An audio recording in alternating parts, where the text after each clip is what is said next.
sur l'alimentation, première médecine, Hippocrate, 4 siècles avant Jésus-Christ, disait déjà que l'alimentation, c'est notre première médecine. C'est-à-dire qu'on fait du préventif grâce à la nutrition. Le problème, c'est que les médecins aujourd'hui, si on prend des gastro-entérologues, de 8 à 10 ans d'études, ils font 4 à 8 heures de nutrition.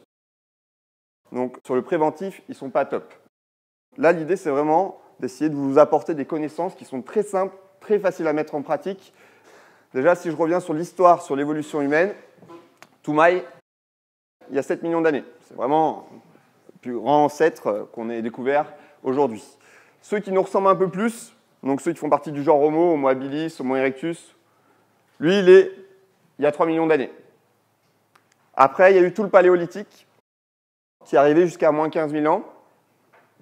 Là, globalement, c'était un chasseur-cueilleur. Le chasseur-cueilleur, ça dépendait de là où il habitait, mais globalement, on avait 60% de l'énergie qui était plutôt d'origine animale en termes de calories, et le reste, le 40% en termes végétal. Par contre, les Esquimaux, eux, c'était plus de 90% en animal, vu qu'ils nourrissaient essentiellement de phoques. Mais si on regarde les habitants de Kitava en Papouasie-Nouvelle-Guinée, eux, c'était ceux qui se rapprochaient le plus d'un style végétarien, parce qu'eux, ils étaient sur un rapport, on va dire, 30% animal et 70% végétal.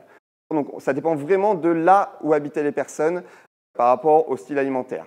Par contre, la date importante, c'est à 15 000 ans, enfin moins 15 000, c'est le début du néolithique. On a commencé donc à faire l'agriculture, à se sédentariser.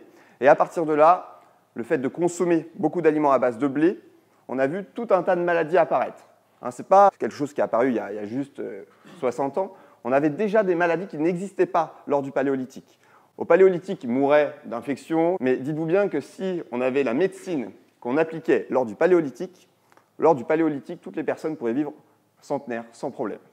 La deuxième date importante dans la nutrition, c'est 1960, où on a la révolution verte, où on a, on va dire, toute l'explosion de tous les aliments industriels, tous les produits transformés, c'est à partir de là. Okay, aujourd'hui, on est en 2016, donc on va dire que ça fait quasiment 60 ans qu'on a totalement transformé notre alimentation. À l'échelle donc de notre évolution, je n'ai pas pris Toumaï, j'ai pris ceux qui nous ressemblent un peu plus là. Si l'évolution, c'est depuis 365 jours qu'on a l'homme, ici, le néolithique, ça fait que 2 jours qu'on a mis le blé dans notre alimentation, et ça ne fait que 10 minutes qu'on prend des produits transformés. Donc ça met une claque, puisque globalement, les produits transformés, c'est tout ce que vous avez là. C'est-à-dire que les Français ou même les Occidentaux, voilà, pour les petits déjeuners, on prend beaucoup de choses sucrées. À midi, on a tendance à manger à l'extérieur. Donc si vous mangez des sandwichs, vous mangez kebab, les McDo, nos élèves, c'est les stars du kebab, ils vont faire des grecs. Il y en a, ils font un grec tous les jours dans mes élèves. Donc ça interroge. Le fait de prendre des trucs rapides à faire, c'est pratique. Pasta box, le riz en 2 minutes au micro-ondes, c'est super pratique. Ensuite, il y a le goûter les cookies, les petites barres chocolatées. Et le soir, on prend un bon plat de pâtes, surtout quand on est sportif. On prend du riz, on prend des patates. On va expliquer tout ce que font ces aliments sur votre corps. C'est ce qu'on appelle la biochimie. Donc tous ces produits-là qu'on mange tous les jours, dans le monde entier, ça représente 80% d'aliments transformés. Et dedans, tous les industriels rajoutent du sucre, du sel, des graisses trans, on va expliquer ce que c'est, des additifs. Aujourd'hui, on meurt principalement de 2 maladies. Les femmes sont les maladies cardiovasculaires, donc infarctus, AVC. Vous avez la formation d'un caillot dans une artère, et ensuite, le sang ne passe plus, arrêt cardiaque. Les hommes meurent en priorité du cancer, et deuxième maladie cardiovasculaire. Et ensuite, on a l'arrivée en force du diabète. D'ici 30 ans, ça fera partie, elle sera dans le top 5 des maladies qui tuent le plus dans le monde. Donc voilà, à cause de la pandémie de l'obésité, l'obésité est fortement corrélée au diabète. Donc voilà, ça c'est vraiment sur ces 3 maladies-là, on va pas mal parler, parce qu'une fois qu'on comprend ce qui se passe, les processus qui expliquent ces 3 maladies, on comprend mieux pourquoi il faut éviter certains aliments. Donc première partie, je vais passer en revue, je n'ai pas le temps de faire bien sûr toute la nutrition, donc j'ai choisi quelques thèmes. Les 3 mythes, donc le mythe des sucres rapides et des sucres lents, on va voir qu'il n'existe pas. Le fait qu'il faut absolument réduire les graisses, on va voir que c'est faux. Et je vous ai mis le sans gluten est un effet de mode, puisque ça arrive beaucoup depuis 3-4 ans. Donc on va expliquer que oui, c'est un effet de mode, mais il y a quand même des petites choses à dire sur le gluten. La deuxième partie, ça ça sera les recommandations nutritionnelles.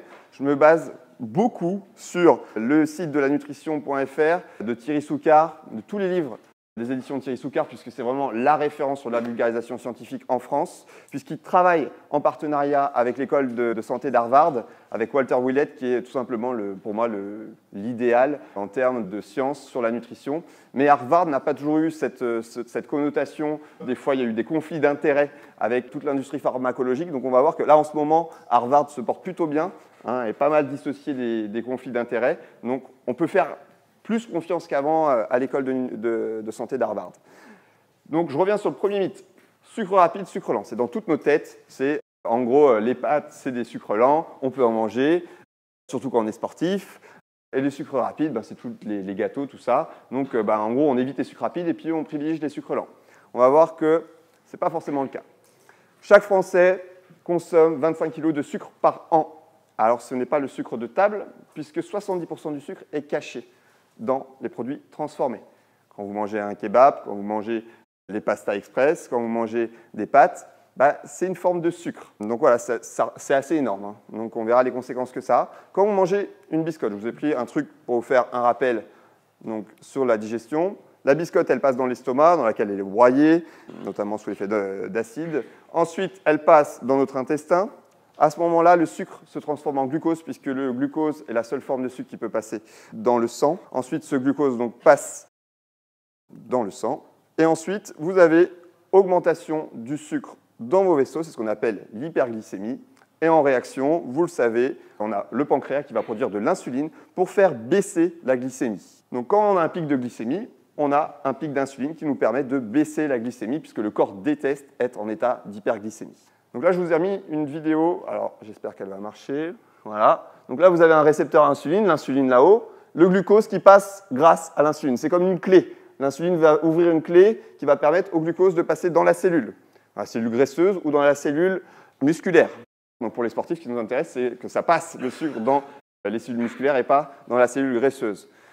Donc que vous mangez une biscotte, un sandwich ou des pâtes, ça va créer un pic de glycémie et qui derrière peut créer un léger état d'hypoglycémie. Et c'est la raison pour laquelle, là, je vous ai mis 1 heure, mais des fois, l'hypoglycémie arrive plus tard. C'est la raison pour laquelle on a des élèves, quand il est 10-11 heures, qui ne sont pas bien, ils ne sont vraiment pas attentifs, parce qu'ils ont mangé très sucré le matin et du coup, ils ne sont pas présents à 10-11 heures. Donc là, c'est quand ils sont dans le creux. On les récupère là, et là, ce n'est pas forcément évident. Le seul problème, aujourd'hui, c'est qu'on fait plein de pics d'insuline dans la journée. Donc le matin, hop, biscotte, ça part. Ensuite, le café à 10 heures, si on met du sucre, ça repart. Ensuite, on prend un sandwich, on va voir que ça fait un pic de glycémie. Ensuite, on arrive à 16 heures, on prend un petit gâteau comme ça, hop, ça repart. Et enfin, on arrive le soir, on prend un plat de pâtes, on va voir que les pâtes aussi, ça crée un pic d'insuline. Tout ça, tous les jours, ça va produire de la matière grasse à l'intérieur de votre corps. C'est la pire. Vous avez la matière grasse esthétique superficielle. Donc quand vous avez les bourrelets là, quand vous avez la culotte de cheval, ça c'est superficiel, celle-là, elle n'est pas dangereuse. Par contre, la graisse viscérale, celle qui se met autour de vos organes, c'est celle-là qui est dangereuse. Puisqu'en gros, je ne vais pas expliquer tous les processus, mais ça va agir sur toute la régulation hormonale. Et derrière, vous allez avoir une augmentation du diabète, bien sûr. À force d'avoir ces pics d'insuline, on va voir comment ça fonctionne. Je vous ai fait un petit rappel sur le diabète, comment il arrive. Sur les maladies cardiovasculaires, puisqu'en gros, vous allez avoir des triglycérides qui vont circuler, qui vont venir se déposer. Alors, on va voir que graisse produite et graisse mangée, ce n'est pas forcément le même. Et enfin, la troisième chose qu'on montre au niveau scientifique, c'est qu'aujourd'hui, ça produit aussi un développement des cellules cancéreuses. Donc, en gros, quand vous avez des pics d'insuline, l'insuline, il faut éviter d'avoir ces pics-là puisque ça développe les 3 maladies dont je vous ai parlé en introduction. Petit rappel sur le diabète. Quand on a une hyperglycémie, on augmente la concentration d'insuline. Ça, si ça devient répété, on commence à fatiguer le pancréas, on est dans un état de prédiabète. C'est environ, en moyenne, entre 700 000 et 1 million de personnes aujourd'hui en France qui ne savent même pas qu'ils sont dans un prédiabète. Le fait ensuite de rentrer dans une hyperglycémie chronique, ça, on en arrive au diabète de type 2, c'est-à-dire que l'insuline, on en produit, mais les récepteurs à insuline ne sont plus sensibles et du coup, on n'a plus le glucose qui passe dans le sang. Donc on peut avoir derrière une hyperglycémie chronique qui va venir endommager nos organes et derrière, on meurt du diabète de type 2 par différents processus.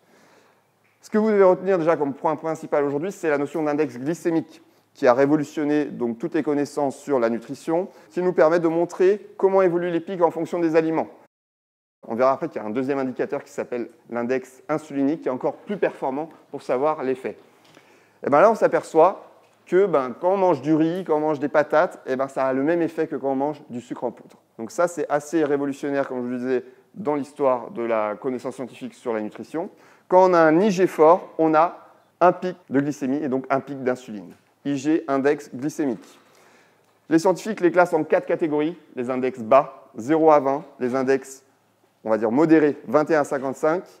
Élevés, entre 56 et 70. Et très élevés, au-delà de 71. Entre 0 et 20, on s'en doute, on a tous les légumes qui sont retrouvés dans cette catégorie. La majorité des légumes. Il y en a qui sont dans la deuxième catégorie, mais bon, ce n'est pas très important. On verra pourquoi.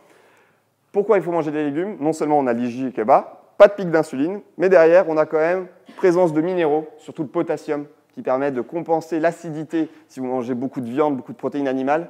Il faut savoir que durant justement le paléolithique, ils mangeaient certes des protéines animales, mais derrière, ils mangeaient 1 à 2 kg de végétaux. Donc ça leur permettait de tamponner toute l'acidité créée par la viande grâce au potassium pour diminuer, puisqu'ils sont basifiants. Les minéraux sont basifiants pour cela. Dans les légumes, on a des vitamines, donc là, les B, alors les C un petit peu moins, mais surtout les B. Les antioxydants, donc votre corps produit en permanence, en ce moment même, des radicaux libres qui vous font vieillir. En mangeant des végétaux, vous permettez d'avoir des antioxydants qui permettent d'éviter ces radicaux libres qui attaquent vos cellules. Donc en gros, quand vous mangez des végétaux, c'est un processus d'anti-vieillissement qui se passe dans votre corps. On apprend aussi depuis quelques années que les végétaux possèdent des substances anti-cancer. Je pense notamment à tous les crucifères. Vous avez du chou-fleur, à condition d'être plutôt cru. Vous avez le brocoli, qui sont dans le top, on va dire, des végétaux anti-cancer. Et surtout, les légumes vous apportent des fibres. Les fibres vous permettent de mieux digérer. Alors, si vous ne mangez pas de végétaux, vous mettez à manger tout de suite des végétaux, là, ça va être un bazar complet dans votre intestin. Vous allez avoir la diarrhée parce que vous n'avez pas encore les intestins qui sont formés pour avoir les végétaux. Il faut faire toute une phase d'adaptation pour se mettre aux légumes. Ce qui est important, les fibres, il faut en manger 30 grammes par jour par personne. Ça ne représente rien dans votre esprit, 30 grammes de fibres. Mais en gros, ce qu'il faut retenir, c'est que les Français ne mangent pas assez de fibres. Donc du coup, derrière, on a beaucoup de problèmes gastriques. Et on ne nourrit pas nos intestins, et notamment le grand côlon. Puisque les fibres, quand les fibres arrivent dans le grand côlon, on va nourrir nos bactéries. Je vous en parlerai après, c'est ce qu'on appelle le microbiote. La recherche évolue fortement depuis 4-5 ans, puisqu'on s'aperçoit qu'on a 1 à 2 kg de bactéries dans notre ventre. C'est notre deuxième cerveau. Il y a même certaines personnes qui disent que c'est notre premier cerveau. Puisque, en gros, à l'intérieur, ces bactéries vont faire tout un travail qui vont nous améliorer toute notre immunité. On s'aperçoit même qu'il y a des connexions neuronales, puisque vous avez des bactéries, vous avez aussi des neurones. Énormément de neurones dans le ventre. C'est la raison pour laquelle on dit que c'est le deuxième cerveau.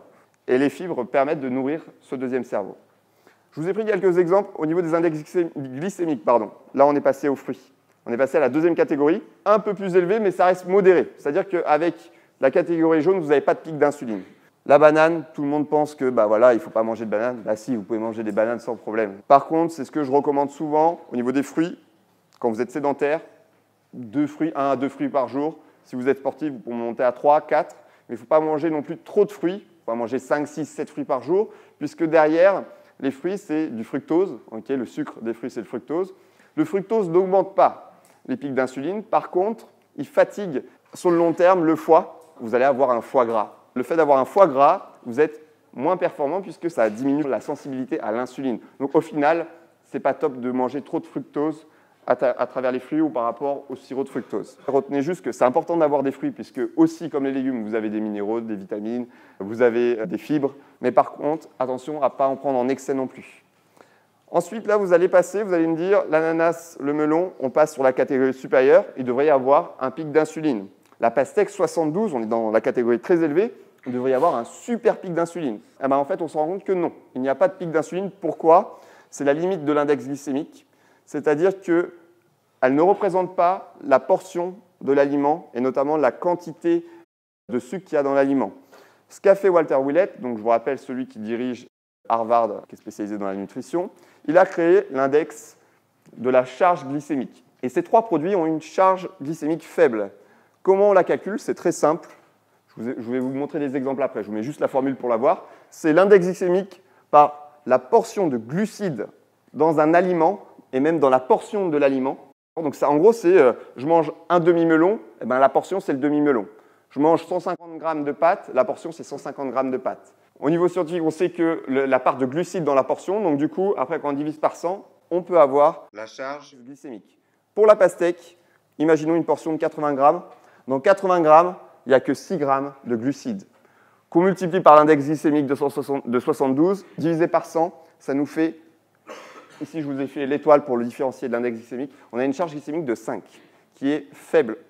Donc, Walter Willett a fait 3 catégories, les faibles, les modérés et les forts. Si vous faites ça avec les pâtes maintenant, donc les pâtes, index glycémique plus faible que la pastèque, imaginons que vous mangez 150 grammes de pâtes, dans 150 grammes de pâtes, vous avez 45 grammes de sucre, de glucides, pardon. Divisé par 100, ça fait exploser la charge glycémique. Donc là, on a vraiment, avec la charge glycémique, un indicateur qui nous permet de savoir s'il y a un pic ou pas d'insuline. Et on verra un troisième indicateur qui est encore plus performant. Le quinoa, très faible. Alors là, on revient sur l'index glycémique, très intéressant puisqu'on a beaucoup de fibres, beaucoup de protéines dans le quinoa. Quand vous prenez la quinoa rouge, ça peut monter jusqu'à 30 grammes de protéines.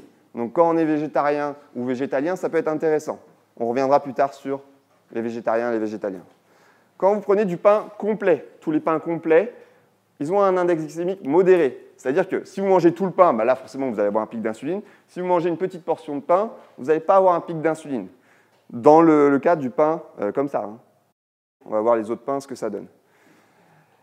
Ensuite, le riz, le top, ça reste le riz basmati, puisqu'il a un index glycémique de 50. Vous avez aussi les riz complets.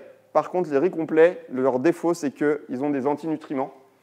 Les antinutriments, c'est la protection des végétaux, c'est-à-dire l'enveloppe qui permet d'attaquer les végétaux quand ils sont dans la nature. Sauf que avec l'agriculture, on s'est mis de plus en plus, avec l'industrialisation, à raffiner le riz, puisqu'il y a des gens qui le digéraient mal. Donc en fait, on l'a raffiné, et les gens le digèrent mieux. Sauf que le fait qu'il soit raffiné, ça augmente son index glycémique.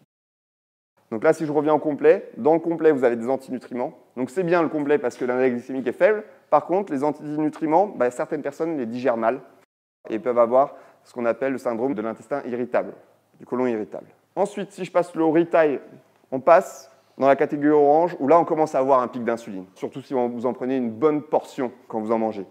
Le riz taille, 60. Donc ensuite, là, on est sur du 10 minutes, donc ça va encore. Mais vous allez voir que le riz blanc, ça augmente encore plus. 65, l'Express 68, on a les sodas. Alors le soda, c'est une véritable catastrophe. Les plus grands consommateurs de soda sont au Mexique. On a des taux de diabète qui sont énormes au Mexique. Et là, ils sont mis à taxer les sodas et ils commencent à voir justement une diminution de la consommation des sodas, heureusement pour eux, parce que là, c'est juste un désastre pour leur sécurité sociale. Une canette, ça représente 7 morceaux de sucre. Voilà, donc c'est 35 grammes, c'est pic d'insuline, puisque le sucre est encore vraiment très vite assimilé, vu qu'il passe dans l'estomac très rapidement, il passe dans l'intestin très rapidement. Quand vous mangez un kebab, une pizza, un hamburger, de la glace, tout ça, ça fait pic d'insuline. Ensuite, il y a pire. Là, on est encore sur la catégorie importante. Il y a maintenant la catégorie très élevée, la rouge, quand vous mangez de la purée. Quand vous mangez des patates cuites au four, vous explosez ici l'insuline. Quand vous prenez du riz blanc, qui est cuit à plus de 15 minutes, là, on explose aussi le pancréas. Quand vous prenez des céréales le matin, les Frosties, les Miel Pups, on explose. Plus marrant, quand on prend du Spécial K, vous avez un pic de glycémie avec du Spécial K. Alors attention, là, j'ai pris celui au chocolat. Il est un peu moins élevé pour le normal. Mais bien sûr, le normal, vous ne l'aimez pas puisqu'il n'y a pas de chocolat. Le pain, pour les Français, ça, c'est pas évident parce que c'est dans notre culture. Et pourtant, le pain, ça nous fait monter à 95. Donc le pain blanc, la baguette, quand vous en mangez, ça a le même effet que le sucre. Donc voilà, ça peut déjà vous diriger, et ça peut diriger des élèves, c'est de retenir ces 4 catégories pour savoir quel impact ont les aliments sur notre glycémie. Quand vous mangez les premières catégories, les végétaux, vous n'avez pas de pic et pas d'hypoglycémie. Vous tenez bien jusqu'à midi, et quand vous prenez tout le reste, ça vous fait des pics. Une petite exception, c'est pour le lait et les yaourts. Puisqu'on se dit le lait, c'est pas très fort, c'est 30. On se rend compte, donc des chercheurs se sont amusés à faire encore un autre indice, et c'est ce qu'on appelle l'index insulinique. C'est vraiment l'index le plus précis, où là on voit vraiment comment réagissent les concentrations d'insuline quand on consomme des aliments. Et là, forte surprise, on constate que ces produits qui viennent de la vache, ils sont énormes. On a calculé donc les index insuliniques à partir du pain blanc. Le pain blanc, c'est 100. On a globalement une similarité, une correspondance entre la plupart des aliments, l'index glycémique et l'index insulinique, sauf pour ces aliments-là. Donc la baguette à 100, c'est le témoin. Ensuite, le yaourt à 115, les patates à 130 et les dragibus à 160. Le problème, c'est qu'il n'y a que 38 aliments testés. Cette donnée-là, vous pouvez la retrouver sur Internet, sur le site de la nutrition. Vous avez les 38 aliments qui sont testés. On a remarqué aussi que les personnes, là je passe à autre chose, qui mangent des index glycémiques élevés, ils avaient tendance à être plus dépressifs que la moyenne des gens qui prennent avec un index glycémique plus bas. Je passe au deuxième mythe, le mythe des graisses. On dit souvent qu'il faut éviter les graisses. Eh bien, on va voir que pas forcément. Pourquoi ça vient, ce mythe des graisses? D'où il vient? Il vient de ce qu'on appelle la théorie lipidique, qui est apparue au cours du XXe siècle, où on s'est mis à diaboliser les graisses. Ce sont notamment les Américains, dans les années 60, qui se sont mis à diaboliser les graisses. Il y avait tous les régimes hypolipidiques, vraiment faibles en graisse, il faut diminuer les graisses. Et qu'est-ce qu'on met à côté? On met les céréales, on met le pain pour les Français, on met toutes ces choses qui ont des index glycémiques qui sont élevés. On a diabolisé donc les graisses saturées, on s'est dit que ça bouchait les artères, et on a aussi diabolisé le cholestérol. Et là, aujourd'hui, on le diabolise toujours, puisque la théorie lipidique, c'est celle qui est dominante dans notre société aujourd'hui.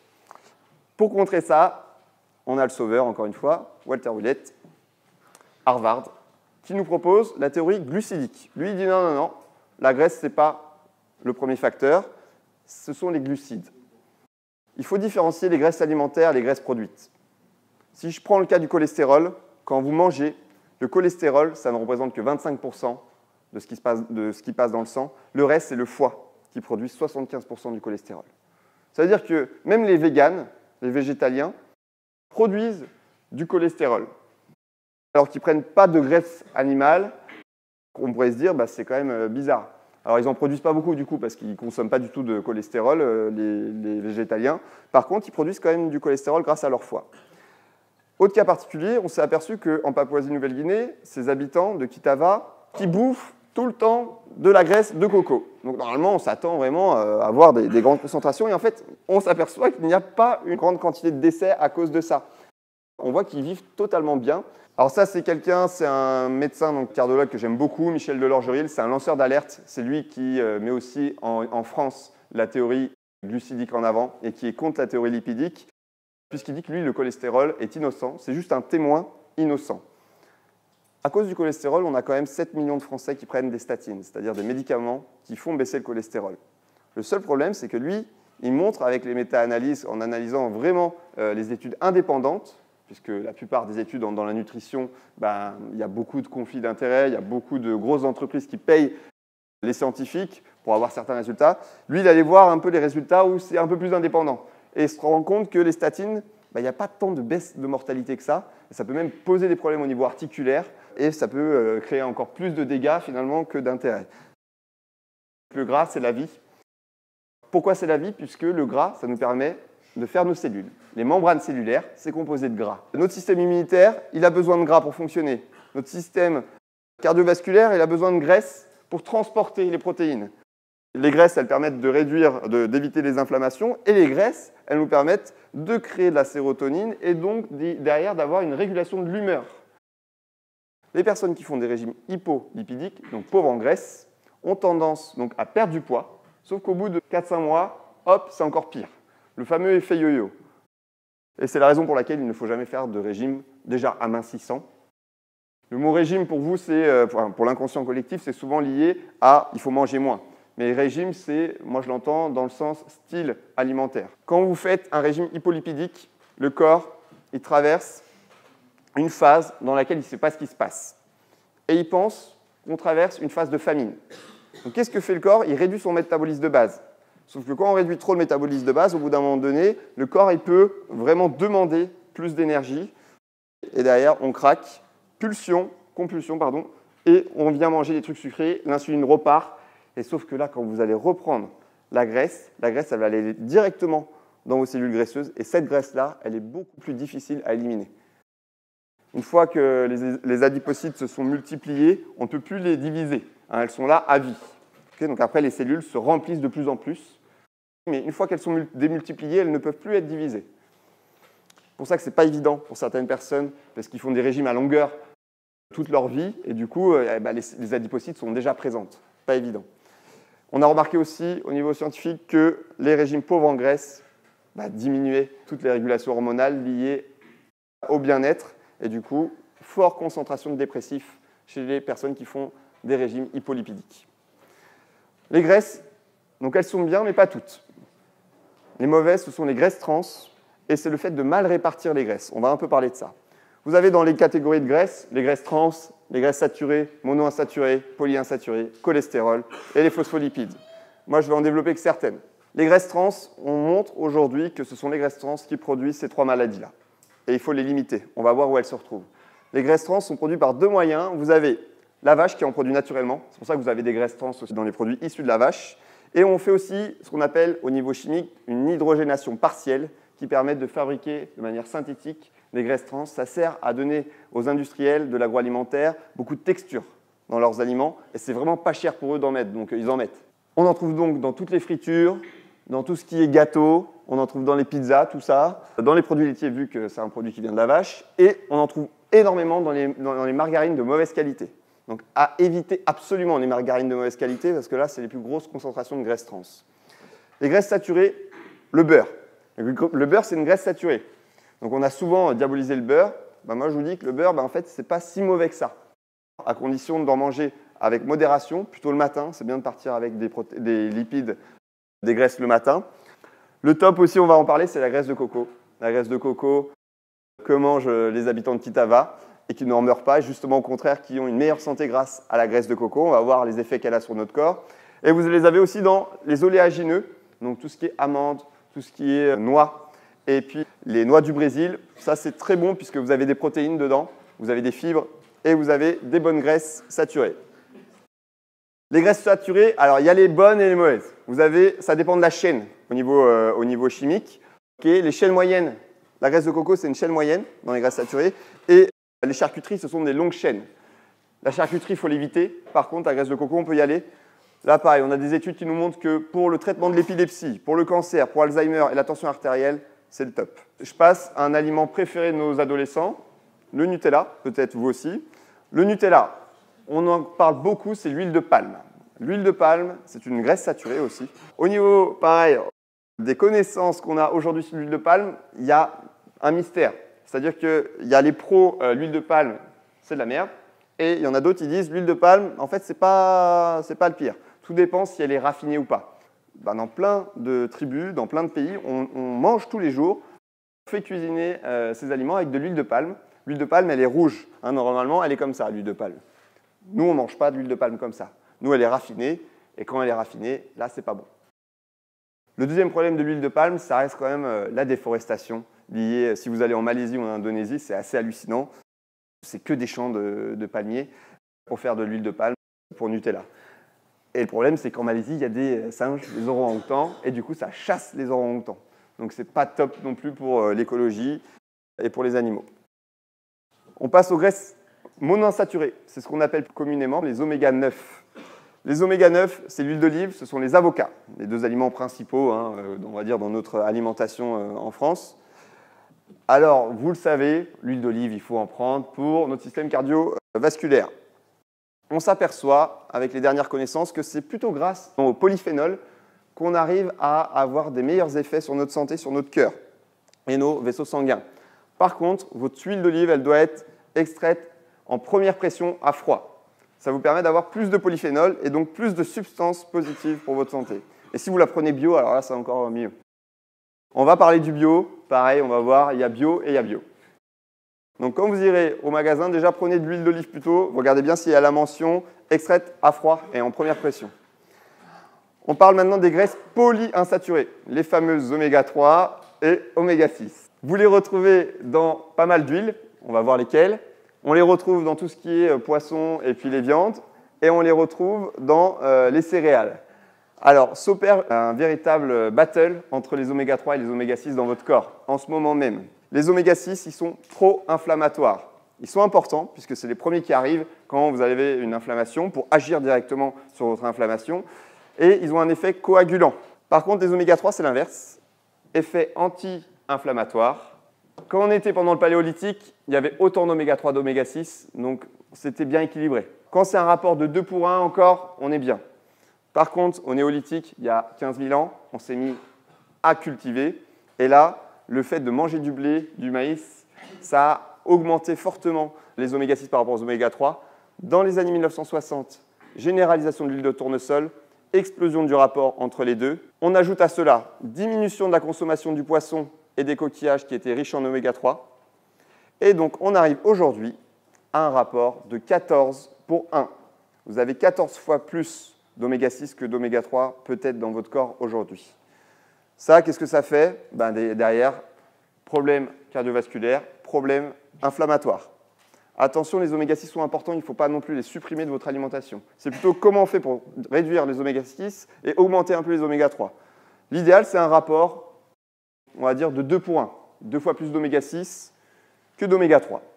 Comment on fait? Ça, c'est les recommandations, pareil, de la nutrition.com ou de la meilleure façon de manger le livre. Il faudrait 1 tiers de graisse saturée, donc plutôt graisse à échelle moyenne comme la graisse de coco.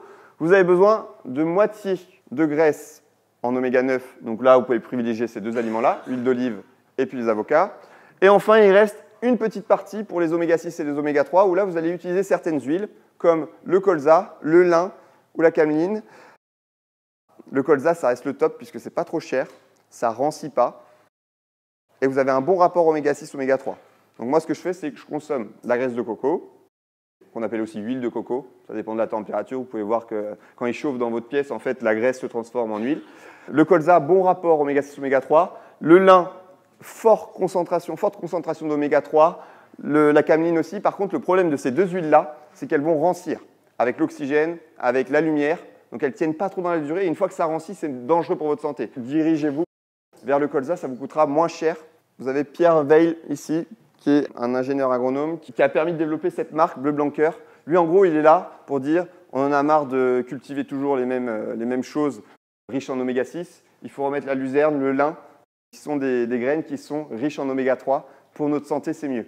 Et lui, ce qu'il fait, du coup, cette marque-là, par exemple, les œufs, où vous voyez sur l'étiquette Bleu Blanc Cœur, ce sont les meilleurs œufs en France. Pourquoi? Puisque les poules mangent du lin, qui est riche en oméga 3. Donc, vous, ça veut dire que vous allez manger les oméga 3 des œufs.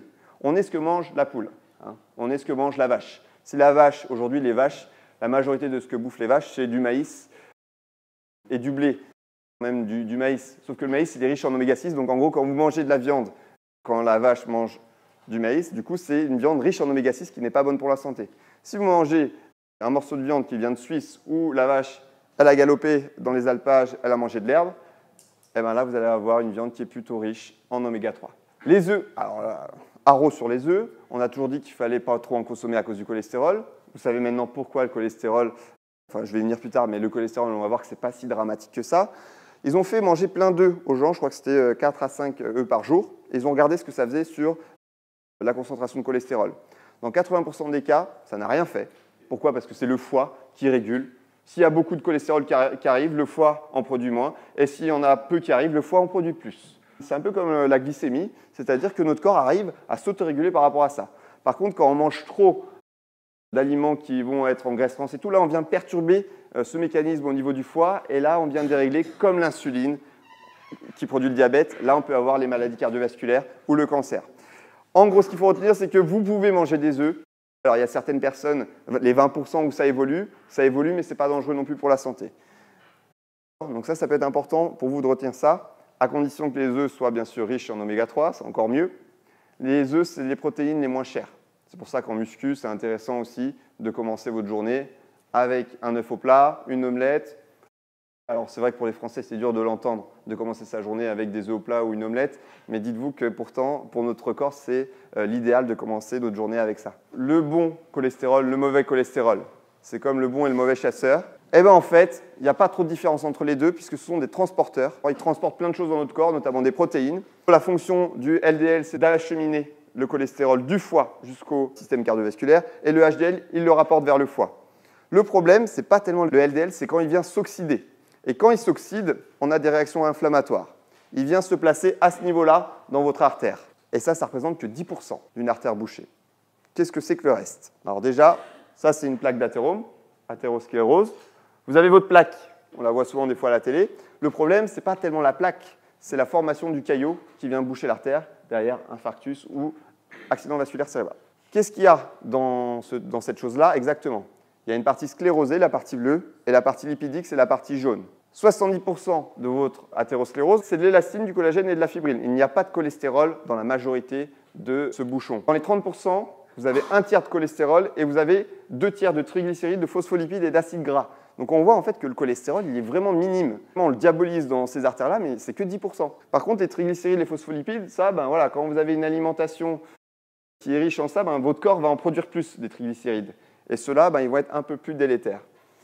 Le danger, ce que montre donc, le docteur de l'Orgerie, là, un Français, qui est super, c'est que la plaque, elle est dangereuse quand elle devient instable.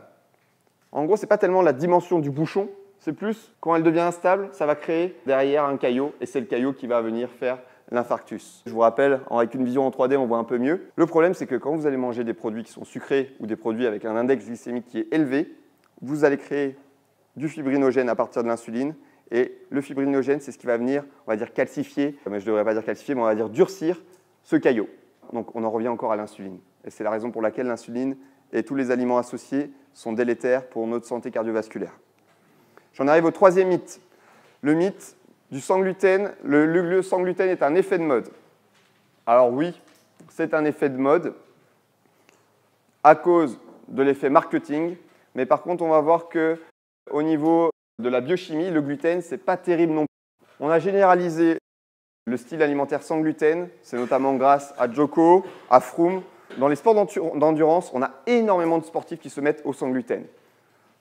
Donc ça pose des questions. Et on a aussi des augmentations, certains le ressentent dans leur performance. Le fait d'avoir changé de style alimentaire, on voit vraiment chez les sportifs de haut niveau, quand ils parlent, quand on voit leurs interviews, ils disent vraiment, après, bon, il y a l'effet placebo bien sûr, mais ils voient vraiment qu'il y a quand même une évolution. Le gluten, c'est une protéine que vous retrouvez dans le blé, dans l'avoine, dans le kamut, dans l'orge, l'épeautre ou le seigle. En fait, on le retrouve partout. Puisqu'à partir de ces céréales-là, on fait tous ces produits-là. Donc, dans tous les produits industriels, vous retrouvez quasiment tout le temps du gluten. Regardez bien les étiquettes, vous pourrez quasiment à coup sûr trouver du gluten. Le gluten, il permet de donner l'élasticité au pain, il permet aux industriels de donner un côté épaississant, stabilisant ou exhausteur de goût. Donc, très intéressant pour les industriels, très mauvais par contre pour vos intestins. Bien sûr, il s'est généralisé à partir du néolithique, quand on a commencé à faire l'agriculture. À cette époque-là, c'était ce qu'on appelait l'engrais sauvage. Que 14 chromosomes, 3 fois moins de gluten que maintenant. Dans les années 60, révolution verte, tous les ingénieurs agronomes se sont mis à vouloir faire des techniques de rétrocroisement pour augmenter la productivité des blés. On a Monsanto qui progressivement s'est développé avec toutes ces machines pour vraiment nourrir la planète. Et nourrir la planète, c'est un des thèmes qu'on a en histoire géo. Eh ben, ça l'interroge. Ça pourrait interroger les professeurs d'histoire géo sur la révolution verte. Est-ce que c'était finalement si positif que ça pour l'homme? Puisque oui, on peut nourrir beaucoup de gens grâce au blé. Par contre, derrière, au niveau corporel, c'est peut-être pas le top. Puisque ce blé-là, aujourd'hui, il a 42 chromosomes. Alors, quelle incidence ça a, le fait d'augmenter de 14 à 42? Eh ben, ça fait des nouvelles protéines que le corps ne reconnaît pas forcément. Le corps, il se dit, mais qu'est-ce que c'est que ça? J'ai jamais eu avant. Au paléolithique, je connaissais pas du tout. Et là, comment je réagis à ça? Julien Ménesson, vous le connaissez peut-être, il a écrit pas mal de bouquins dans le domaine de la nutrition. Il dit carrément que c'est un OGM expérimental. C'est-à-dire qu'on ne sait pas pour l'instant, on a des données sur le gluten, mais peut-être que dans 50 ans, on va se dire, mais quelle catastrophe d'avoir fait des rétrocroisements dans les années 60. Aujourd'hui, quelques études qui nous montrent que le gluten, formation d'eczéma, de boulimie, crise d'épilepsie, maladie auto-immune, ça je vais y revenir, et fatigue chronique. Le gluten a un effet antigénique, c'est-à-dire qu'il est reconnu par notre corps comme une substance étrangère. Vous connaissez les anticorps, peut-être rappel de programme de terminale en SVT, formation anticorps antigène, ça fait les inflammations. Le deuxième problème du gluten, augmentation de la zonuline. La zonuline, c'est une hormone qui permet de réguler l'eau entre nos intestins et notre circulation sanguine. Sauf que quand on la dérègle, ça augmente la perméabilité au niveau de nos intestins. Et en gros, nos intestins, ça devient une véritable passoire. Je vous ai fait un agrandissement de nos intestins. Ici, vous avez les entérocytes, les cellules donc, de vos intestins. Quand vous allez manger du gluten, augmentation de la zonuline. Voici ce que va faire la zonuline. Dans un cas où vous ne mangez pas de gluten, les petites cellules passent normalement. Par contre, les cellules toxiques qui sont dans vos intestins, celles-là, elles ne passent pas. puisque en gros, les jonctions serrées, elles sont là pour faire passer que les petites particules non toxiques. Quand vous mangez du gluten, voici ce qui se passe. On vient ouvrir les cellules et derrière, la cellule peut passer dans votre sang. Elle se retrouve dans votre sang et ici, elle vient se balader, elle va se retrouver sur des organes et on va avoir l'apparition de maladies auto-immunes. Maladie auto-immune, retenez simplement le fait que le corps s'attaque contre lui-même. C'est le cas du diabète, où le corps s'attaque contre lui-même. Dans les maladies auto-immunes, notamment développées par le gluten, on a la maladie cœliaque, la sclérose en plaques, la polyarthrite rhumatoïde et la thyroïdite de Hashimoto. Si je reviens à la maladie cœliaque, on en parle tout le temps quand on parle du gluten. En fait, la maladie cœliaque, avant, on l'appelait intolérance au gluten. C'est-à-dire que si un cœliaque mange du gluten, alors il n'est pas bien du tout. Il doit aller à l'hôpital parce qu'il est vraiment retourné. On lui retourne les intestins. Quand on regarde les intestins d'un cœliaque, donc ça c'est peut-être vos intestins, les cœliaques, ils ont un intestin comme ça. Le gluten a complètement rongé les villosités au niveau intestinal. Les symptômes d'un cœliaque, indigestion, irritabilité, fatigue chronique, diarrhée, douleur articulaire. C'est vraiment difficile d'être intolérant. Eux, ils souffrent de l'effet sans gluten, puisque eux, ils savent ce que ça fait vraiment quand on mange du gluten. C'est 1 à 3% de la population, mais ça augmente en cesse, puisque les gens sont de plus en plus intolérants avec les mutations génétiques. Il y a un moyen de savoir si on est intolérant au gluten, c'est ce qu'on appelle une analyse du système HLA. Le système HLA, c'est un peu notre carte d'identité de notre système immunitaire. Et en gros, vous pouvez faire des prélèvements, ça coûte assez cher, mais au moins, vous savez si vous avez ou pas une prédisposition à la maladie cœliaque. Par contre, ce n'est pas parce que vous avez une prédisposition que vous allez forcément développer une maladie. On a tout un champ de connaissances scientifiques, ça c'est ultra important, ça s'appelle l'épigénétique. L'épigénétique, elle est là pour dire, avant on disait tu as le gène de l'obésité, tu as de fortes probabilités de devenir obèse. Aujourd'hui, on sait que avec ce que vous faites comme activité physique ou ce que vous mangez, vous allez plus ou moins activer ces gènes-là. C'est-à-dire qu'on sait aujourd'hui, globalement, que quand vous avez l'environnement qui est favorable, de toute façon, vous pouvez contrôler 80% de vos gènes, ce qui est énorme. Avant, on disait, bah voilà, moi j'ai le gène de l'obésité, je suis destiné à être gros. Bah non. Bah là, on a une révolution des paradigmes au niveau scientifique, puisqu'aujourd'hui, on sait avec l'épigénétique que ce n'est plus tellement la génétique qui prédomine, mais l'environnement joue énormément sur cette génétique. La deuxième chose, c'est que vous avez les intolérants au gluten et vous avez les hypersensibles ou les sensibles au gluten. Ça, c'est la catégorie juste en dessous. Eux, ils n'ont pas de maladie auto-immune, ça veut dire qu'ils restent avec un intestin comme ça. Okay, par contre, on a les mêmes symptômes.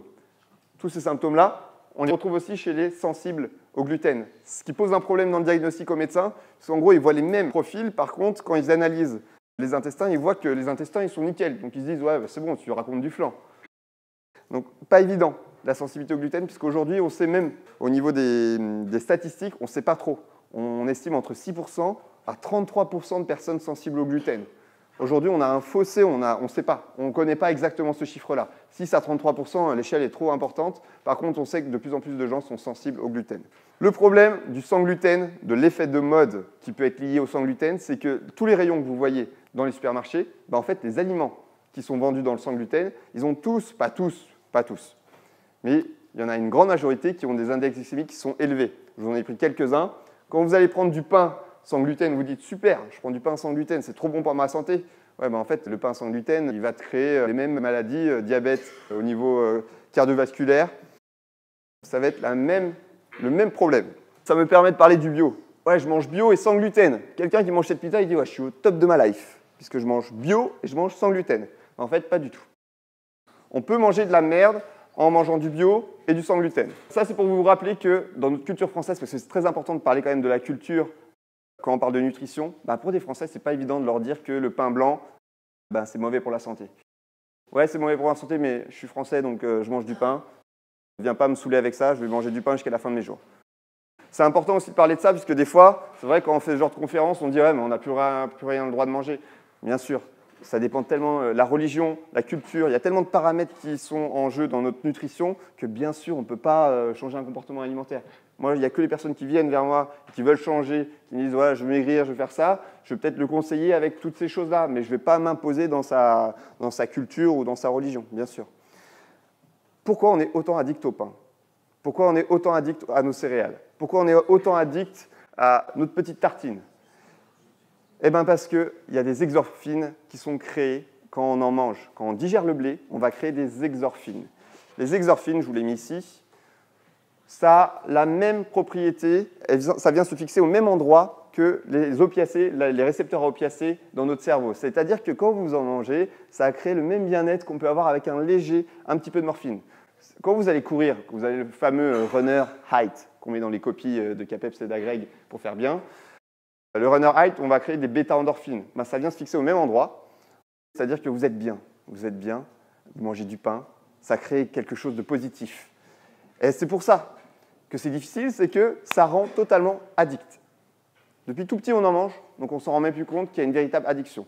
Moi, il m'a fallu un certain moment avant de baisser ma consommation de pain, parce que je mangeais énormément de pain.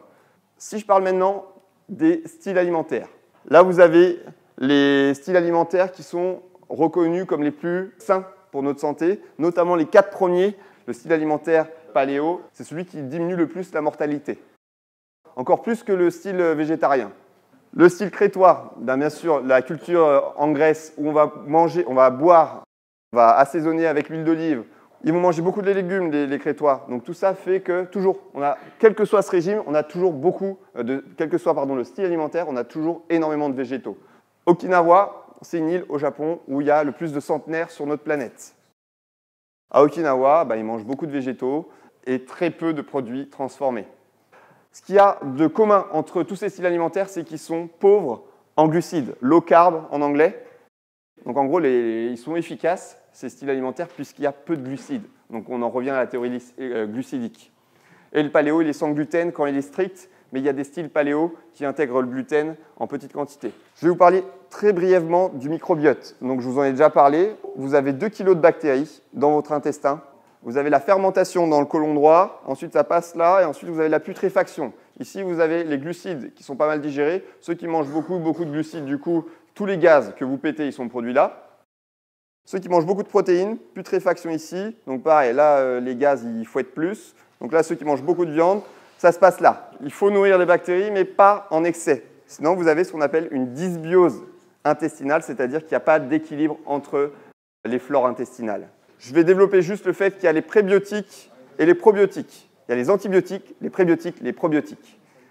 Les végétaux, ce sont des prébiotiques. Les fibres vont permettre de nourrir les bonnes bactéries et donc de renforcer notre système immunitaire et d'avoir moins de maladies. C'est aussi une des raisons pour laquelle c'est important de manger des végétaux.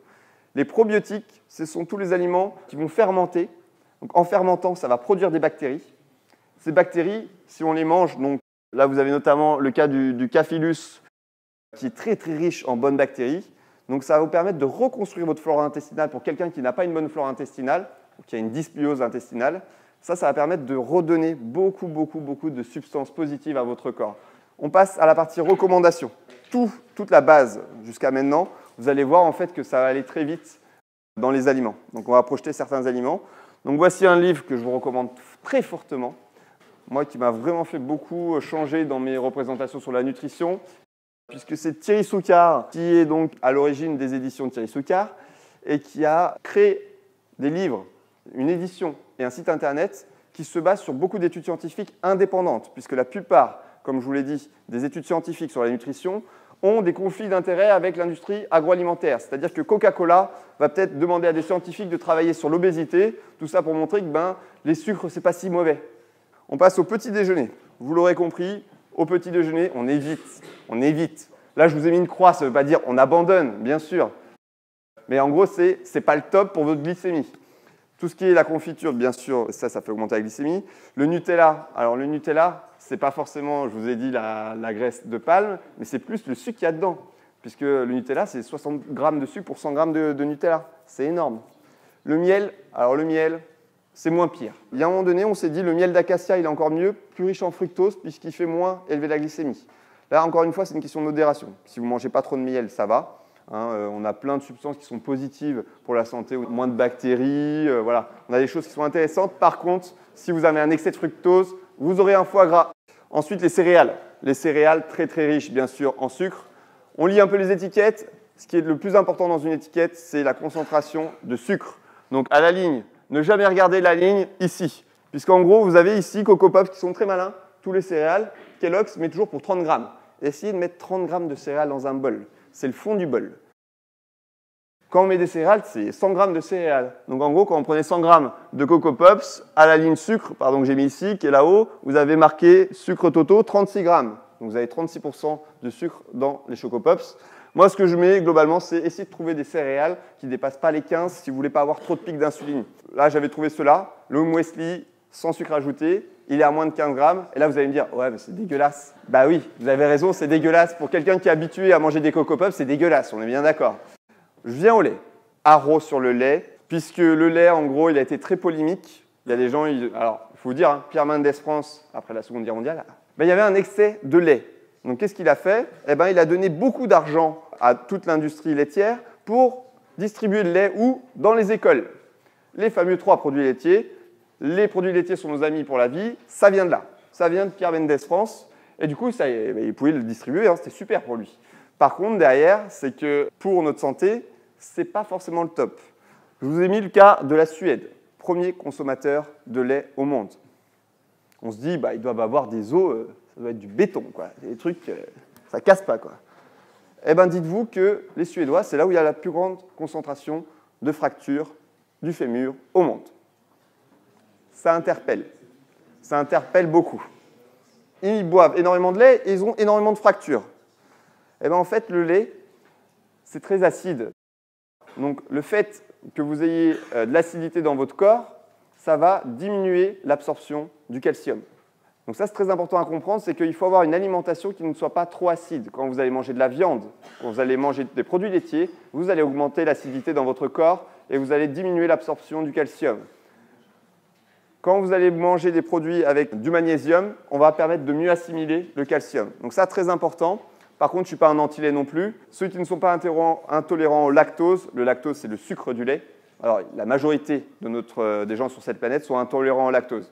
Il y a eu une mutation génétique qui a permis aux peuples du nord de l'Europe, notamment les pays scandinaves, de pouvoir digérer le lait même en tant qu'adultes. Mais la plupart des Français sont intolérants au lactose. C'est pour ça qu'on a fait du lait sans lactose. On doit encore attendre pour avoir des publications sur le lait. Il y a le professeur Henri Joyeux qui va dire qu'il parle de lactolisme. Et il parle aussi des études qui montrent que une des trop grandes consommations de lait peuvent être cancérigènes. Ça interroge, ça interpelle. Moi, j'attends d'avoir plus de données sur le lait pour avoir un avis dessus. Les alternatives qu'on peut trouver pour les gens qui sont intolérants et qui ne veulent pas forcément avoir des facteurs de croissance du lait, ça peut être les laits végétaux, le soja. Alors moi, je ne suis pas un fervent du soja puisque, encore une fois, le soja, il faut attendre d'avoir des études puisqu'il y en a qui montrent que le soja peut être bon pour la santé et d'autres qui montrent que dans le soja, on a des antinutriments et on a des substances qui sont mauvaises pour notre santé. Moi, ce que je peux vous conseiller, voilà, si vous êtes sur une perte de poids ou vous avez l'envie de moins développer de pics d'insuline, le lait d'amande, il fait partie des laits où il y a le moins de sucre. Vous voyez, alors quand il n'y a pas de sucre ajouté, on est sur du 0,1 g. Le jus d'orange. Alors le Tropicana et le Joker, qu'est-ce qu'ils font les industriels? Ils pressent les oranges, hein, avec les machines, tout ça, et après ils le font chauffer pour éviter d'avoir des bactéries dedans. Sauf que quand ils le chauffent, eh ben, vous tuez toute la vitamine C. Donc qu'est-ce qu'ils font? Ils injectent artificiellement la vitamine C. Donc ça, il faut en avoir conscience, c'est que ce n'est pas de la vraie vitamine C que vous avez dans vos jus d'orange. Et surtout, derrière, vous allez avoir une bonne concentration de sucre puisqu'il y a autant de sucre dans une canette de Tropicana que dans une canette de Coca. Vous avez 7 morceaux de sucre dans une canette de Tropicana. C'est la même chose quasiment dans une canette de Coca. Donc ça veut dire que quand vous buvez votre canette là, ça monte. Quand vous le pressez, c'est mieux. Parce que du coup, il n'est pas chauffé, il n'y a pas la vitamine qui se casse. L'idéal, je vais vous dire, c'est de manger le fruit entier pour bien garder, en plus de ça, toutes les fibres qu'il y a dans la pulpe, notamment. Ce que je vous ai conseillé, on a déjà parlé, c'est de parler des œufs, on ne va pas y revenir dessus. Si vous commencez le matin avec des œufs, c'est des protéines, vous aurez moins faim quand vous allez arriver vers 11h. C'est très important de ne pas avoir l'estomac dans les talons quand vous arrivez vers 11h midi. Quand on a faim, quand on a l'estomac dans les talons, on se rue vers les aliments où il y a beaucoup de glucides. Le café, le thé. Le café et le thé sont des super antioxydants. Bien sûr, si vous rajoutez des bonnes doses de sucre, vous n'avez plus le même effet antioxydant puisque derrière, vous avez l'insuline qui va grimper. Le thé vert, un peu plus performant en termes d'antioxydants. Voilà, le café, recommandation de la nutrition.com, on est sur 1-2 cafés par jour. Le thé, on peut être à 3 à 4 thés par jour, mais globalement, il faut être plus sur la majorité d'eau, de l'eau plate, tout simplement. La stevia, pour ceux qui ont du mal au début à enlever le sucre. Le stevia, c'est un substitut, pas l'aspartame. L'aspartame, on sait qu'il est neurotoxique. Donc, je vous conseille plus d'aller sur de la stevia. Alors là, le problème de cette stevia, c'est qu'elle est raffinée. Elle est produite en Chine, donc on ne sait pas trop ce qu'ils mettent dedans. Mais ça peut être un moyen pour quelqu'un qui a vraiment un bec sucré de passer progressivement vers ça. Le petit plus, alors là, vous allez me dire, le jus de citron, c'est dégueulasse, c'est acide. Mais il nous a dit que le corps, il ne fallait pas qu'il soit acide. Sauf que votre citron, il est acide en bouche. Quand il passe dans votre estomac, il devient basifiant. Il va permettre d'enlever une bonne partie des bactéries dans votre estomac et dans vos intestins. Généralement, le matin, moi, je commence avec le verre de citron pour le laisser agir dans l'estomac et les intestins. Là, vous avez un bon effet. Vous avez quelque chose qui est très riche en vitamine C. Ensuite, ça, c'est du bonus aussi. C'est que les graines de lin dont je vous ai parlé tout à l'heure, qui sont riches en oméga 3, quand vous les broyez vous-même, on a des substances qui sont encore moins bien absorbées que si c'est de cette marque-là, Bleu Blanc Cœur, puisque eux, ils utilisent une technique qui permet d'optimiser la présence d'oméga 3 et qu'il soit mieux absorbé. Donc voilà, moi, c'est ce que je mélange le matin quand je fais mon muesli maison. Je mets ça pour avoir aussi les oméga 3. On arrive au déjeuner. Vous l'aurez compris, au déjeuner, on évite les produits en fast-food. Les produits transformés, on a vu que c'était des index glycémiques énormes. Mais c'est notre société qui veut ça aujourd'hui. Aujourd'hui, on veut quelque chose qui soit facile à préparer. Il faut que ça aille vite. Les Français mettent moins de 20 minutes pour manger. Forcément, on se dirige vers ça. On n'y peut rien, c'est contextuel. Donc je sais que ce n'est pas facile. C'est pour ça qu'on ne révolutionne pas un comportement alimentaire comme ça. Les sodas, bien sûr, d'un côté, on a le sucre. Sur le light, on a de l'aspartame. L'aspartame est neurotoxique, donc on évite d'en prendre trop non plus. Sur ces produits, où c'est free, ou c'est tout ça, on a des graisses trans. Et en plus de ça, quand vous allez avoir une substance un peu carbonisée, quand vous avez des aliments qui sont un peu carbonisés, vous allez produire ce qu'on appelle de l'acrylamide et des benzopyrènes, qui sont des substances toxiques et cancérigènes. Donc on évite de prendre des trucs qui sont trop cramés ou trop frits. Les recommandations, pareil de la nutrition, c'est de commencer avec des crudités, pas que des crudités. On appelle ça les crudivores, eux, ils ont des risques un peu plus élevés d'infection puisque voilà, ça fait trop de légumes crus. Il faut 50%, 50%. 50% cru, 50% cuit. Vous commencez l'entrée avec du cru en faisant une belle petite salade avec des légumes de saison et vous rajoutez une cuillère à soupe d'huile d'olive pour avoir les polyphénols, les oméga 9, une cuillère d'huile de colza pour avoir les oméga 6 et les oméga 3, une cuillère à soupe de vinaigre qui permet de diminuer un peu la glycémie à condition que le vinaigre ne soit pas trop élevé en concentration de sucre. Vérifiez bien les étiquettes et choisissez un vinaigre qui n'a pas trop de sucre. Les oignons et l'ail qui sont super bons pour notre santé au niveau cardiovasculaire et au niveau aussi du cancer. On a des substances qui sont anti-cancer. La meilleure méthode de cuisson au monde reste la cuisson à la vapeur. Là, vous allez me dire, ça n'a pas de goût. Vous avez raison si c'est trop cuit. Il faut que la cuisson à la vapeur soit rapide pour que vos légumes soient al dente, un peu comme les pâtes, puisque vous allez préserver tous les minéraux, toutes les vitamines.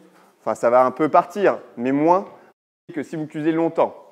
Et surtout, donc, un étage, pas 3 étages, puisque là, en gros, vous allez avoir toutes les substances qui ne sont pas terribles, qui vont tomber dans l'eau, qui ne vont pas repartir vers le haut.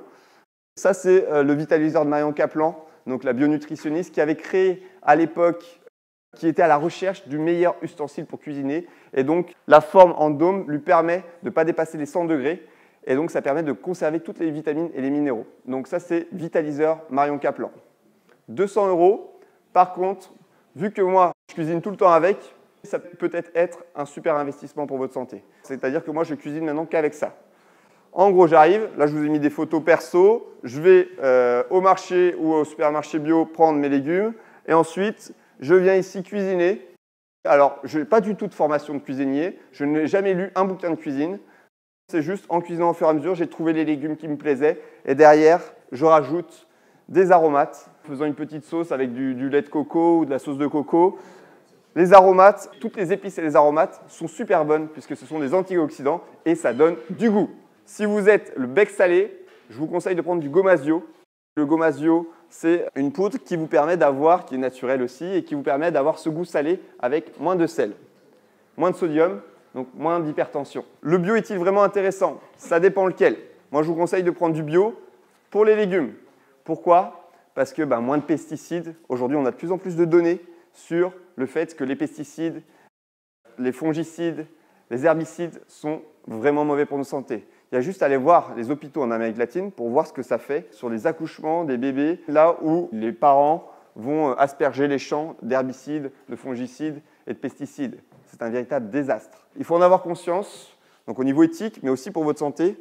Pierre Rabhi, qui est un grand philosophe, mais aussi qui a rénové un petit peu notre façon de voir l'agriculture. Sur Terre, là, on est à 150 000 ingénieurs agronomes qui décident avec Monsanto ce qu'on doit manger. Lui, il dit qu'on pourrait avoir 1 milliard de paysans qui pourraient nous faire du bio, et ça renverserait totalement notre manière de manger. Donc d'un côté, on a 150 000 avec les grosses maçonneuses boiteuses qui, vous avez vu, déforestent tout. Et de l'autre côté, il y a Pierre Rabhi et d'autres. Donc voilà, lui, il est vraiment sur le développement de cette agriculture biologique qui respecte l'environnement. En face, on a Monsanto avec leurs machins comme ça partout. Ou les avions qui arrivent et là, ils en foutent partout. Les gens en dessous, ils récoltent des bananes, ils en ont partout dans le corps et ensuite, ils ont des maladies. Bill Lance en 86. Si l'on ne change pas dans les champs, alors bientôt la pharmacie soignera les maladies que provoque notre alimentation. Aujourd'hui, 30 ans plus tard, on y est arrivé. Monsanto s'est fait racheter récemment par Bayer pour 5-6 milliards d'euros. 5, pardon, combien 59 milliards. Oh là, on n'est plus à 50 milliards près. Hein. Donc, c'est-à-dire que Monsanto vient fabriquer tout, là, les céréales que nous mangeons, et Bayer, qui, bien sûr, un énorme groupe avec des parts dans l'industrie pharmacologique, eh bien, il maîtrise toute la chaîne. Et après, on a le problème aussi du dumping, c'est-à-dire que Monsanto arrive à faire, par exemple, du riz qui est moins cher pour les Philippins que le riz qu'ils produisent, eux, ici dans les rizières de Lucin. Donc ça, c'est un problème, puisqu'en gros, eux, ils sont là, c'est une des merveilles mondiales. Et là, ils sont en train de dire, dans 5 ans, il n'y en a plus, des rizières comme ça, à cause de Monsanto, parce que Monsanto vend un riz qui est moins cher que celui qu'on vend dans notre village. Donc vous voyez qu'il y a vraiment à se poser des questions sur ça. Erwan Manteour, donc c'est lui qui dit « Voulons-nous nourrir 7 milliards d'humains avec quelques centaines de milliers d'agro-managers ou avec 1,5 milliard de petits paysans ?» En termes de poissons, on revient sur les recommandations, c'est la petite touche politique. En termes de recommandations, le poisson, bien sûr, de préférence ceux qui sont riches en oméga 3. Donc dedans, on a les sardines, le maquereau, le saumon. Je vous ai mis ça parce que je sais que vous n'avez pas forcément le temps d'aller au marché prendre du poisson chez le poissonnier. Ensuite, la viande. La viande, là, c'est là où ça divise beaucoup les végétariens, puisque, comme je vous ai dit, il y a des pescado-végétariens qui mangent du poisson et des végétaux. Et vous avez les végétariens purs qui ne mangent pas de poisson, okay, mais qui mangent des œufs. Donc vous avez les ovo-végétariens. Se diriger plutôt vers des viandes maigres, moins grasses. Vous avez beaucoup de graisses saturées à chaîne longue qui sont moins bonnes pour la santé. Les charcuteries, on évite de temps en temps. Moi, je suis au Savoyard, j'aime bien me faire des fondus, des raclettes quand je retourne surtout en Haute-Savoie. C'est très important aussi de se faire plaisir de temps en temps. Le fait de prendre des charcuteries toutes les semaines, plusieurs fois par semaine, il y a des substances toxiques vu qu'on les a chauffées, on les a un peu, on va dire, fait changer de couleur. Et ben dedans, on a des substances qui sont toxiques, les acrylamides, benzopyrène aussi, à éviter puisque c'est cancérigène. Il y a l'OMS qui a bien sûr parlé de ça, vous le savez, il y a quelques années. C'est surtout sur la charcuterie que ça fonctionne. La viande, 15 ml d'eau et 13 kg de céréales pour produire 1 kg de viande. Donc forcément, avec 7 milliards, 8 milliards, 9 milliards de personnes sur notre planète, c'est pas sûr que ça fonctionne au niveau de l'eau et au niveau des céréales. Le véganisme, donc là, c'est ceux qui ne mangent rien issu des animaux. Sur la mortalité, ils vivent plus longtemps que les personnes qui mangent un peu de tout. Pourquoi? Parce que les véganes, les végétaliens, mangent beaucoup de légumes. Donc ça, c'est beaucoup de fibres, c'est bien. Par contre, le problème des véganes qui ne se complètent pas avec des compléments alimentaires, notamment en vitamine B12, en zinc, là, on a des carences. Quand on devient végétalien, il faut quand même des bonnes bases, faire des dosages, c'est-à-dire des prises de sang pour savoir notre concentration de B12 et de zinc et de cholestérol, puisque forcément, ils ne mangent plus de cholestérol. Vous l'aurez compris, la plupart du cholestérol, il vient des animaux. Et donc, on se rend compte, le foie, il travaille plus, mais au bout d'un moment donné, le foie, il ne peut plus trop. Donc, on a moins de cholestérol chez les végétaliens, on a de plus en plus de sportifs qui deviennent végétaliens, et là, on voit que ça ne dérange pas forcément leur performance. Donc, ça interroge. C'est-à-dire que le fait d'être végétalien, ce n'est pas forcément mauvais pour la santé, à condition derrière d'être suivi par un nutritionniste ou de savoir faire soi-même des dosages en complément alimentaire, en B12, en zinc. Les légumineuses, pour les végétariens, végétaliens, et même pour ceux qui mangent paléo, ou même pour vous, si vous mangez, vous n'avez pas de style alimentaire à proprement parler, très important parce que vous avez des protéines, vous avez des fibres, vous avez des bonnes substances, à condition de bien les faire tremper, sinon vous avez des antinutriments. Au niveau des desserts, les Français, on mange beaucoup ces desserts-là.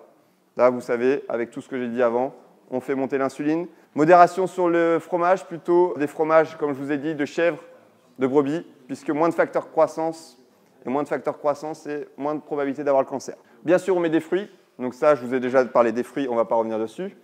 L'eau, on y va sur l'eau. Les boissons énergisantes. Le Red Bull, le Dark Dog, c'est 3 expressos.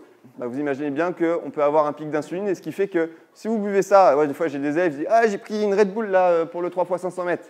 Sauf qu'il ne sait pas, c'est qu'il a son pic d'insuline, et il arrive juste au départ, il est dans le creux de l'hypo. Le vin, c'est très bon, puisque riche en antioxydants. Par contre, c'est sûr que vous n'allez pas boire 3 verres de vin dans la journée en vous disant « je mets un max d'antioxydants ». Soit vous faites 2 demi-verres dans la journée, soit vous faites 1 verre dans la journée. Le goûter, on évite ces conneries. On préfère un fruit, ou on préfère les amandes, ou les noix du Brésil, riches en sélénium, très bon antioxydant aussi.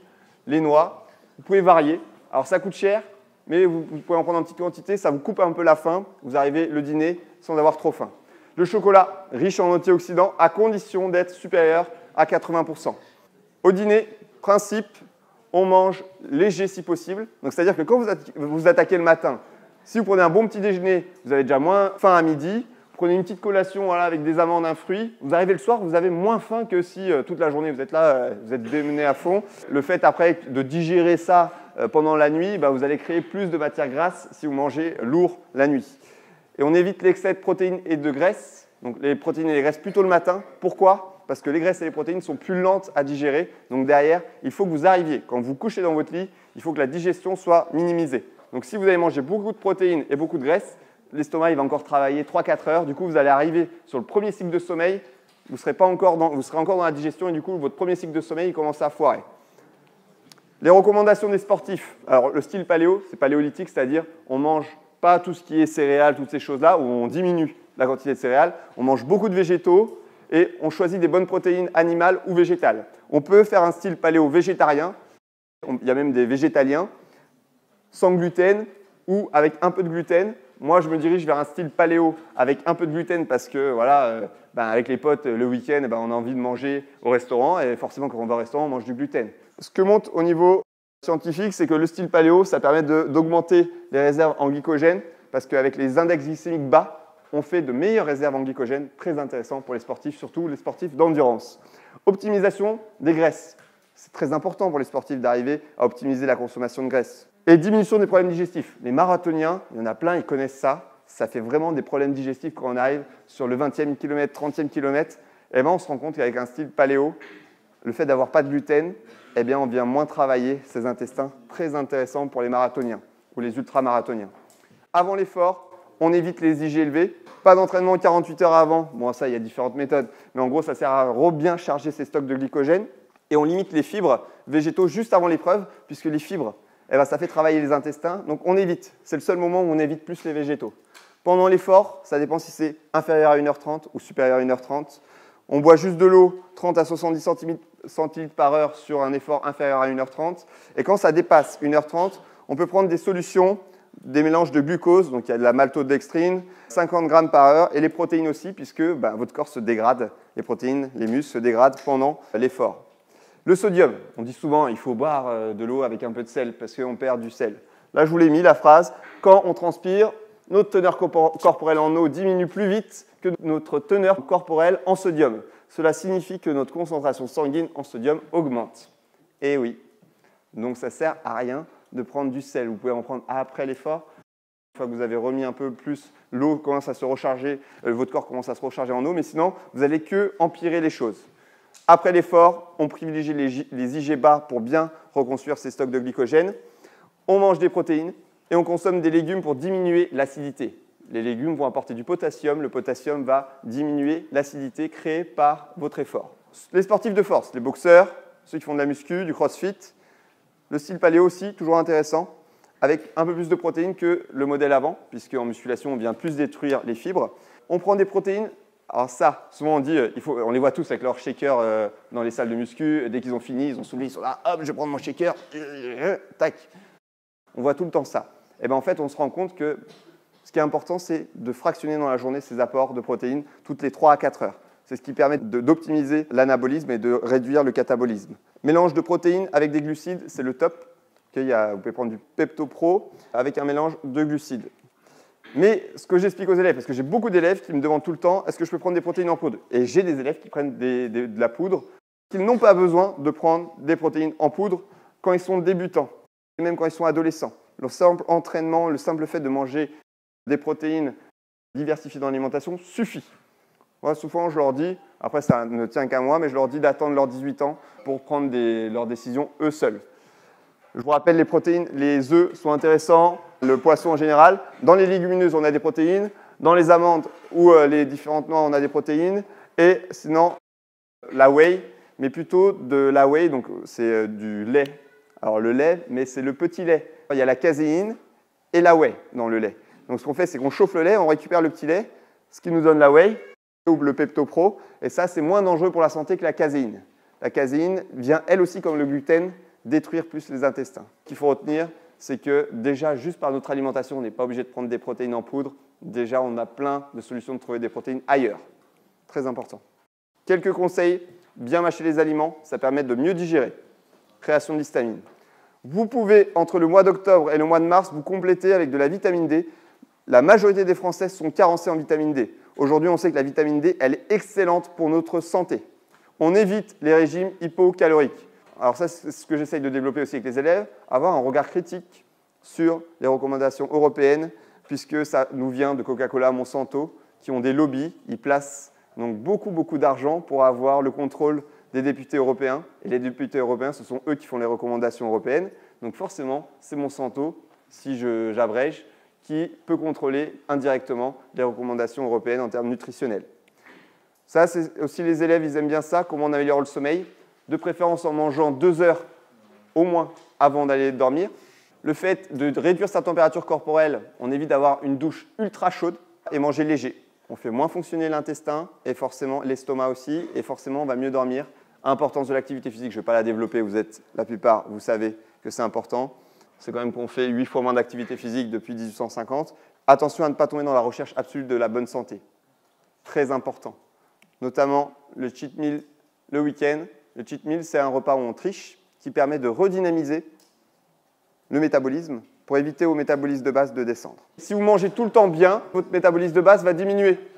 Donc le jour où vous allez réexploser une pizza dans tous les sens, ça va restocker directement. Alors que si vous faites par exemple 1 ou 2 cheat meals, on va dire 1 par semaine, vous gardez toujours ce métabolisme de base qui est réactivé. Vous allez rebooster le métabolisme de base. Je vais parler très brièvement des projets que je mène sur le bien-être au lycée. J'ai 1 heure d'HSA dans lesquelles, avec mes premières STMG, je parle de nutrition, je fais de la sophrologie. On travaille sur le sommeil et on fait un voyage à Barcelone pour cuisiner sur place comme en colonie de vacances et récupérer tous les apprentissages qu'on fait pendant l'heure d'HSA. En EPS, là, je suis en course en durée. Je fais de la muscu après, mais on se centre beaucoup sur le bien-être et sur la santé. Et à l'AS, j'ai une AS Muscule où je vois que beaucoup de gens qui sont dans le projet viennent aussi à l'AS. J'ai jamais eu autant de personnes en muscu. J'ai 20 au lycée le soir. Dites-vous qu'au lycée, c'est dur de les mobiliser. Là, j'en ai 20 tous les jeudis soirs. C'est vraiment top. En course en durée, je fais le défi du McDo. Je fais courir mes élèves avec l'application Runtastic qui permet d'avoir leur kilométrage, leur vitesse. Et le but du jeu, vous voyez là, c'est la dernière séance. Là, vous avez le cumul en temps. Là, vous avez la vitesse moyenne. Et là, vous avez la séance, par exemple, de vendredi. Par exemple, j'ai des élèves qui ont fait 7 km. Il y en a qui sont montés jusqu'à 10 sur une séance de PS, ce qui est vraiment important, sur 1 heure. Ça leur donne, Runtastic, le kilométrage, la vitesse moyenne. Et après, il y a aussi les calories. Et en gros, moi, je dis l'équivalent. Avec Excel, j'ai fait un truc qui me le calcule directement. Et en gros, les élèves, c'est le défi du grec, d'arriver à éliminer un grec, soit en une séance, soit en plusieurs séances. Donc après, il y a 2 grecs, 3 grecs, 4 grecs, en fonction de la séance. Au collège, vous pouvez développer dans le cadre des EPI, donc 2 à 3 heures par semaine. Il y a 8 thèmes. Dans les 8 thèmes, il y a un item sur corps, santé, bien-être, sécurité. Donc on peut faire le même projet ou des projets sur le bien-être ou la nutrition grâce aux EPI. C'est super, on croise les matières. On peut utiliser Excel pour faire des stats, on peut utiliser la SVT, on peut utiliser l'histoire pour faire l'histoire de l'alimentation. Il y a vraiment plein de projets à faire grâce aux EPI. Quelques bouquins qui peuvent vous intéresser. Alors celui-là, je le recommande vraiment. La paléonutrition de Vénesson, super. Ça, c'est un peu plus détaillé sur le microbiote. Là, vous avez Gary Taubes, une grande référence. C'est grâce à lui que j'ai appris que le sport, ça ne faisait pas maigrir. Ça interroge. Lisez ce bouquin, vous allez comprendre pourquoi. Il explique pourquoi le sport ne fait pas maigrir. C'est l'alimentation qui permet de fonder tout pour que le sport puisse optimiser ça. Mais ce n'est pas le sport qui nous fait maigrir, c'est notre alimentation. Lui, on peut vraiment le lire, il est super intéressant au niveau philosophique, politique. Elle, c'est une Allemande, là-haut, qui a beaucoup parlé des intestins de microbiote, c'est super intéressant, c'est super comique la manière dont elle l'amène. Vignesson sur le gluten, si vous voulez interroger, si vous voulez aller plus loin sur le gluten. En termes d'endurance, je vous conseille Hugues Daniel et Kuhn qui font vraiment super bouquin, toujours aux éditions Thierry Souka. Et on a Vénesson sur la nutrition de la force. Eux, là, c'est vraiment très lourd. Au niveau scientifique, ils envoient vraiment du lourd, quoi. Et bien sûr, si vous voulez retrouver la vidéo de cette conférence ou d'autres vidéos sur plein de thèmes sur la nutrition, n'hésitez pas à aller voir sur la chaîne YouTube. Je vous remercie en tout cas de vous être déplacés et n'hésitez pas, bien sûr, à me poser plein de questions si ça vous interroge. Merci.